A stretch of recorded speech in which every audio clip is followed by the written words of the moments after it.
Inihayag naman ng mga lider ng Kamara de Representantes na hindi nakagugulat ang pagbaba ng trust performance ratings si Vice President Sara Duterte na naharap sa iba't ibang issue gaya ng questionabling paggamit ng confidential fund. Sinabi na Senior Deputy Speaker Aurelio Dong Gonzales Jr. at Majority Leader Jose Manix Dalipe ng Zamboanga City na ang patuloy na pagbagsak ng ratings ni VP Sara ay resulta ng ayon sa resulta ng pinakahuling survey ng Octa Research ay nagpapakita ng patuloy na kawalan ng tiwala ng mga Pilipino sa kakulangan ng transparency at mga pananagutan ng Vice Presidente.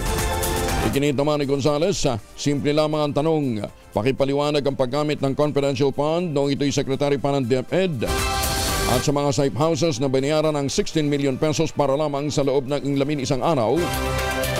Para sa mga kababayan nilang nagbabayad ng buwis, dapat ay sinasagot ang mga naturang usapin. Ayon naman kay Dalipe, mahirap na manatili ang pagtitiwala ng bayan kapag maraming tanong ang hindi nasasagot. Kaya't natural lamang na mawala ng tiwala ang taong bayan. Ayon sa pinakahuling Octa survey, bumaba ng 6 na puntos ang trust rating ng Vice Presidente sa 59% at 8 puntos namang ibinaba ng performance ratings nito na naitala sa 52%.